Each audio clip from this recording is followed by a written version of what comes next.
किया आपने। मैंने 2 साल के अंदर किसी भाई से भाई में प्रेम फैलाने का काम किया है कि साहब गर्भवती तो होगी, अब डिलीवरी को टाइम आ रहा है, या पिछले 5 साल में गर्भवती महिला की सोनोग्राफी पे सोनोग्राफी, सोनोग्राफी पे सोनोग्राफी, ये किस सरकार ने की? उस सरकार को इस जगह जवाब देना पड़ेगा। से मैं बात कर रहा हूँ उन लोगों से कहा मैंने कि माननीय मुख्यमंत्री जी, माननीय सिंचाई मंत्री जी, निर्णय होगा उस निर्णय से आप संतुष्ट नहीं है तो आपका विधायक आपके साथ में खड़ा रहेगा। देश को लेकर इस मंच के अंदर आयो, इस जोड़ने की पावन धरा के अंदर आयो, यदि वो देश अधूरा रह जाएगा तो घर जाकर आपको चैन भी नहीं मिलेगा उस मंच के अंदर क्या हुआ था। इसलिए मेरी हाथ जोड़कर अपील है, आप लोग मेरा 10 मिनट में मेरी बात रखूंगा और सम्मानीय वक्तागण, दूर दराज से लोग, मैं कहता हूं राष्ट्रीय स्तर के लोग इस मंच पर बैठे हुए हैं और उनकी शोभा में यदि हमारा क्षेत्र का लोग उठकर चले जाए तो वो सम्मानीय गणों का अपमान होगा। इसलिए मेरा हाथ जोड़कर निवेदन है कि इस मंच पे नीचे बैठे विराजमान बैठ जाओ प्लीज बैठ जाओ। आज डोंगरी बांध संघर्ष समिति और न केवल क्षेत्र गांव बल्कि करौली, सवाई माधोपुर और मैं मानता हूं धौलपुर सहित पूर्वी राजस्थान के अनेक जिलों से यहां बड़ी संख्या में जनता जनार्दन बैठी हुई है और उसी जनता जनार्दन के बीच में राष्ट्रीय स्तर पर किसानों की लड़ाई लड़ने वाले ऐसे बड़े नेता सम्मान्य राकेश जी टिकैत साहब हमारे बीच में बैठे हुए हैं, जिन्होंने प्रदेश स्तर पर एक युवाओं के अंदर एक अलग जगाई। ऐसे युवा साथी सम्मान्य नरेश मीणा हमारे बीच में बैठे हुए हैं। बाप पार्टी से जिनका राजस्थान में जिनके 4 विधायक हैं और वहां से भी हमारे विधानसभा के सम्मानित साथी भाई थावर चंद जी हमारे बीच में विराजमान है। हमारे सपोर्टर से एक बार नहीं, 2 बार नहीं, 3 बार इस सपोर्टर की भोली वाली जनता का नेतृत्व करने वाले पूर्व मंत्री सम्मान्य रमेश मीणा जी हमारे बीच में विराजमान है और अनेक ऐसे साथी हैं जो इस मंच की शोभा बढ़ाने के लिए हमारे बीच में, जिन्होंने एक क्रांतिकारी आंदोलन का आगाज जगाया, ऐसे सम्मान्य राजेंद्र गोड़ा जी, जिन्होंने एक उदाहरण आपके बीच में रखा और वो उदाहरण क्या था कि गर्भवती हो गई भैया डिलीवरी मत होने दो। ये उदाहरण आपके बीच में दिया। मैं सम्मानीय गुणा साहब के बीच में रखना चाहूंगा कि साहब गर्भवती तो होगी, अब डिलीवरी को टाइम आ रहा है, या पिछले 5 साल में गर्भवती महिला की सोनोग्राफी पे सोनोग्राफी, सोनोग्राफी पे सोनोग्राफी, ये किस सरकार ने की? उस सरकार को इस जगह जवाब देना पड़ेगा। यदि वो सरकार जिस डूंगरी बांध के बीच में, जिस डूंगरी बांध को लेकर यह जवाब तलब हो रहा है, ये डूंगरी बांध को आज मुझे मंच के माध्यम से बता रहे थे कि कोई राजनीति की भाषण नहीं होगा। मैं इस मंच का सम्मान करता हूं। मैं भारतीय जनता पार्टी, क्योंकि मेरी सरकार है और आप सबके चरणों में मैंने आपने सेवा की है, उसका प्रतिफल देकर उस विधानसभा में मुझे पहुंचाया है, तो मेरा कर्तव्य बनता है कि मेरी जनता के सुख में दुख में मैं जी जान से उनके बीच में खड़ा रहूं। और इसी वजह से आज इस डूंगरी बांध की सभा के अंदर मैं आयोजित हुआ, उपस्थित हुआ हूं। मैं जनता जनार्दन के बीच में रखना चाहता हूं, ये हमारे ऊपर उंगलियां उठाते हैं, मैं आपके बीच में मंच के माध्यम से बोल के जा रहा हूं।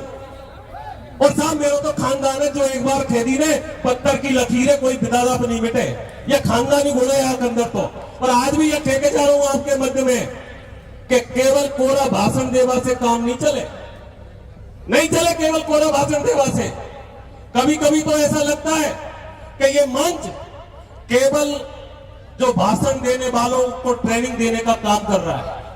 अरे ये ट्रेनिंग कैंप नहीं है, ये ईआरसीबी, ये डूंगरी बांध से लोग जो परेशान हैं, जो आग जल रही है, उस आग में चूल्हा लगाकर रोटियां सेकने का काम नहीं है। किसी का घर पड़ने वाला है, उनके लिए हम लोग मिलकर क्या काम कर सके उसके लिए काम करने का टाइम है। और मैं जरूर कहना चाहूंगा, क्योंकि मेरे मंच पे, जिस मंच पे मैं उपस्थित हूं, ये जनता जनार्दन है, मैंने स्वाभिमान के साथ 2 साल काम किया है। क्योंकि ये बात मेरे ऊपर आरोप लगाए, उन आरोपों की बात हुई है और इस मंच के माध्यम से यदि मैं उनका आरोपों का जवाब नहीं दूंगा तो मैं इस मंच पर कायर कहलाऊंगा। और जिस मंच पर मैं बैठा हुआ उसमें जवाब नहीं दूं, ये मेरे स्वाभिमान में नहीं है। इसलिए मैं सम्मानित श्रोता बंधुओं, 2 साल के अंदर आप याद करो उस करणपुर की घाटी को। इसी जोली गांव से एक वीर पैदा हुआ जिसका नाम रंगजी बाबा था। उस रंगजी बाबा ने 1993 के अंदर स्वर्गीय भैरव सिंह शेखावत को वहां बुलाया करणपुर के अंदर, और करणपुर के अंदर बुलाकर इस सपोर्टा की पहचान करवाई कि ये डांग क्षेत्र है जिसमें मेरे नुमाइंदे पड़े हुए हैं। और तब तत्कालीन मुख्यमंत्री स्वर्गीय भैरव सिंह शेखावत ने 56 लाख रुपए देकर उस घाटी का निर्माण करवाया। मैं अपने आप में गर्व करता हूं कि मैं उस पार्टी का सदस्य हूं जिसके मुख्यमंत्री ने 33 साल के बाद में फिर से उसी घाटी के लिए 50 करोड़ रुपए की सौगात दी है, जो उस घाटी पर चढ़कर हमारा नुमाइंदा ऊपर की तरफ आएगा। सम्मानीय भाषण दे रहे थे, आपने क्या किया 15 साल तक? गरीब जनता को लड़ाने का काम किया आपने। मैंने 2 साल के अंदर किसी भाई से भाई में प्रेम फैलाने का काम किया है। विरोध करने से काम नहीं चलेगा, सच सुनना पड़ेगा आप लोगों को, सच सुनना पड़ेगा आप लोगों को।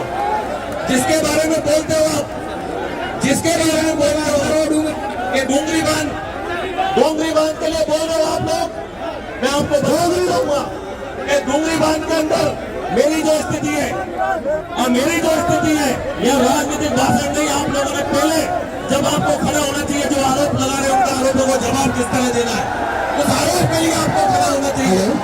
आपको इस बात में खड़ा होना चाहिए व्यक्ति है, और आपको इस बात के लिए खड़ा होना चाहिए कि डूंगरी बांध में आपसे पहले भी कहा और मैं आज भी कह रहा हूं कि डूंगरी बांध के अंदर मैं तन मन धन से आपके साथ में खड़ा हुआ हूं, आपके साथ में खड़ा हुआ तन मन धन से। लेकिन भैया आप लोग जिस तरह के आरोप लगाए इस मंच के अंदर जिस तरह के आरोप लगाए आपने, आपको इस बात को समझना पड़ेगा कि डूंगरी बांध संघर्ष समिति है, जिनके लोगों से मैंने लगातार 3 दिन से मैं बात कर रहा हूँ। उन लोगों से कहा मैं इनकी माननीय मुख्यमंत्री जी, माननीय सिंचाई मंत्री जी,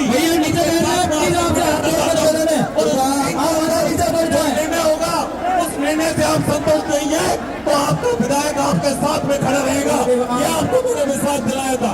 लेकिन जिस कार्यक्रम के अंदर हम उपस्थित हुए, उस कार्यक्रम के अंदर मेरे नेता के खिलाफ कोई गाली देगा, उसको हम लोग बर्दाश्त नहीं करेंगे। ये बिल्कुल कतई कहने की बात है, क्या आप सबको बता रहा हूँ। मैंने भी आपसे हाथ खड़े जो लोग पंकज देवीलाल के बारे में आप गलत बोलते हो, आपको शर्म आनी चाहिए। आपका खुद का पता नहीं कब किस बारे में बैठते हो, कब किस बारे में बैठते हो, और उस राजस्थान के नेता के बारे में गलत बोलते हो, आपको शर्म आनी चाहिए। मैं इस बात को कभी बर्दाश्त नहीं करूंगा कि मेरे नेता के खिलाफ आप गलत बोल रहे हो, ये कभी बर्दाश्त नहीं होगा। इसलिए प्लीज